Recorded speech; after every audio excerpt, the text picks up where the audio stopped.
राम जी दशरथ भवन में प्रकट हुए। किस लिए? पाप के हरण के लिए? नहीं। रावण को मारना? नहीं। राम जी से ही पूछो आप किस लिए आए, बताओ। एक जगह भगवान ने कहा ना तो हम रावण को मारने आए, फिर ना हम पाप का हरण करने आए, फिर आए क्यों? राम जी बोले भैया जो हमारे भक्त हैं हम तो अपने भक्तों के दर्शन हेतु आए। ये तो बड़ी उल्टी बात, भक्त तो आपके दर्शन करना चाहते, भगवान बोले हम भक्तों के। अच्छा, बड़ी अच्छी बात है। ऐसा क्यों? तुम एक पग रखो हम 60। राम जी असाधारण लीला कर, किसके पुत्र? धर्म चक्रवर्ती राजा के। लेकिन असाधारण लीला क्या है? सबरी के घर जाना, केवट को गले लगाना, विभीषण जी को अपना बनाना, ये भगवान की असाधारण लीला है। भला कौन मनुष्य है जो उच्चता पाकर के सबसे अंतिम छोर के व्यक्ति को गले लगाए, निषाद राज जैसे को मित्र बनावे, बानरों को अपना सखा बनावे, सहयोगी बनावे, ऐसे एक केवल हमारे रघुनाथ जी ही है। हनुमान जी तो कह भी रहे सुंदर कांड में, किससे कह रहे? विभीषण जी से कह रहे। हनुमान जी आंखों में आंसू भर के कह रहे विभीषण जी राम जी पर भरोसा कर। बोले क्यों? बोले हमको देखो, हम कपि हैं। कपि मतलब बंदर।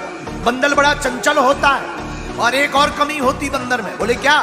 बोले बंदर में, बंदर बड़ा कामी होता, सबसे ज्यादा कामी कोई होता है तो बंदर होता है। ये हनुमान जी की प्रभुता देखो, बड़प्पन में भी कितना सरलता है हनुमान जी में। हनुमान जी आंखों में आंसू भर के कहते विभीषण जी हम तो इतने चंचल है, कामी है, कामना भरी पड़ी, लेकिन एक कमी और है। क्या?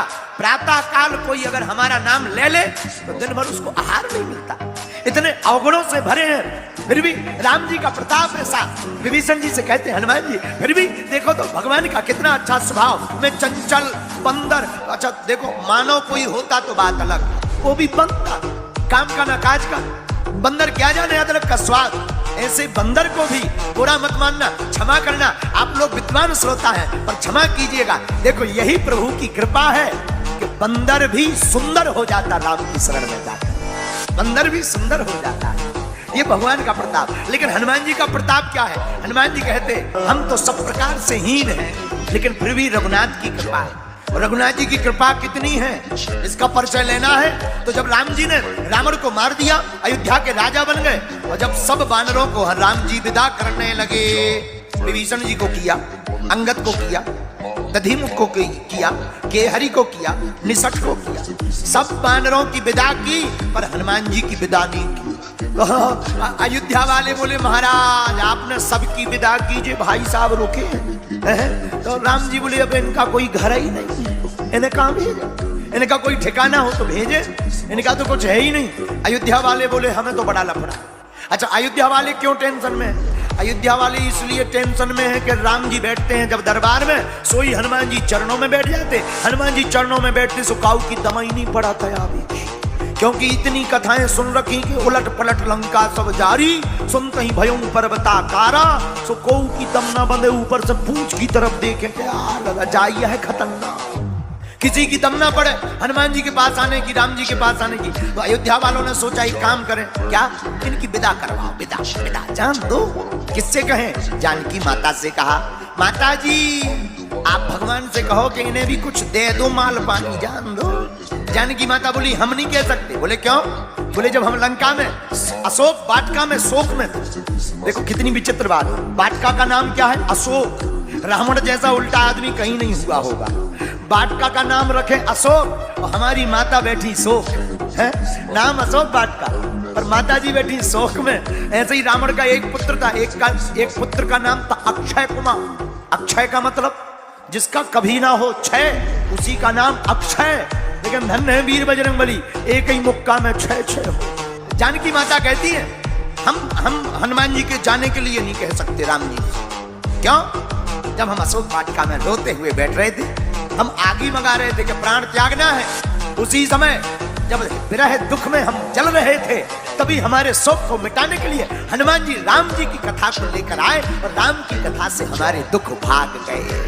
तो हमारे ऊपर तो कर्जा है, हम नहीं कह सकते।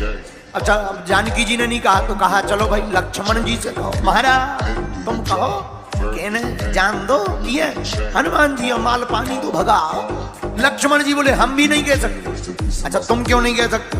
लक्ष्मण जी बोले हम भी नहीं कह सकते क्योंकि जब हमें संजीवनी की जरूरत आती तब जे गए थे भाई साहब सुपर फास्ट एक्सप्रेस पर, तो हमारे ऊपर भी कर्जा है, हम भी नहीं कह सकते। तो अब कहा किससे कहें? लक्ष्मण भरत जी हाँ महाराज आप ठीक मिल गए, आप कहो राम जी से। क्या इन्हें जान दो, पूछ बारह जान दो कुछ दे दो जाने। भरत जी बोले हम भी नहीं कह सकते। अच्छा आप क्यों नहीं कहोगे? बोले हम पर भी कर्जा है। आप पर क्या कर्जा है? बोले जब 14 साल वनवास के पूरे हो गए और राम जी आते नहीं दिखे तो हम चिता जलाकर मरने जा रहे थे, लेकिन उसी समय हनुमान जी ने आकर खुशखबरी सुनाई कि आप जलो मत, राम जी श्री जानकी जी और लक्ष्मण जी सहित इस अयोध्या में पुनः आ रहे हैं। कहा अब कौन कहेगा? अरे तब तक नजर गई शत्रुघ्न जी पे। हैं आप बढ़िया, आप बोलो, राम जी के पास जाओ, बोलो हनुमान जी को जाने दो। शत्रुघ्न जी बोले पूरी रामायण में हम कहीं बोले हैं? पूरी रामचरितमानस उठाओ, अगर हम कहीं बोले हो तो बोले, जब आज तक नहीं बोले तो अब काहे को मुंह खराब करें? जब बोले ही नहीं आप तो हमें क्यों श्री गणेश किया जा रहा है? बोले हम तो बोले ही नहीं, तो हम क्या बोले? कहा कि कौन बोले? फिर भी सबने जुड़ मिलकर के राम जी से कहा सरकार आपने सबको सब कुछ दिया, इनको कुछ दो। भरत जी ने बात रखी आगे रहकर, कुछ तो दो। तो राम जी क्या बोले? सबसे उऋण है, हनुमान जी से उऋण नहीं हो सकते, फिर भी आप कहते हो तो आपकी बात को मानना पड़ेगा। राम जी बोले हनुमान जी कुछ मांगो। हनुमान जी बोले क्या चाहिए? आप मिल गए सब है। नहीं कुछ मांगो, सबकी इच्छा है। हनुमान जी बोले हम प्रिय हैं या नहीं ये बताओ। राम जी बोले बिल्कुल है। तो बोले पर सबको एक एक वरदान दिया, हमें दो दो। पूरी अयोध्या के हाथ ला के बोले दे दो, जान तो दो, दो नहीं 3 ले, दे दो। हनुमान जी बोले नहीं 2। हाँ मांगो। राम जी बोले हाँ ठीक है सबकी इच्छा है, 2 मांगो। धन्य है वीर बजरंगबली।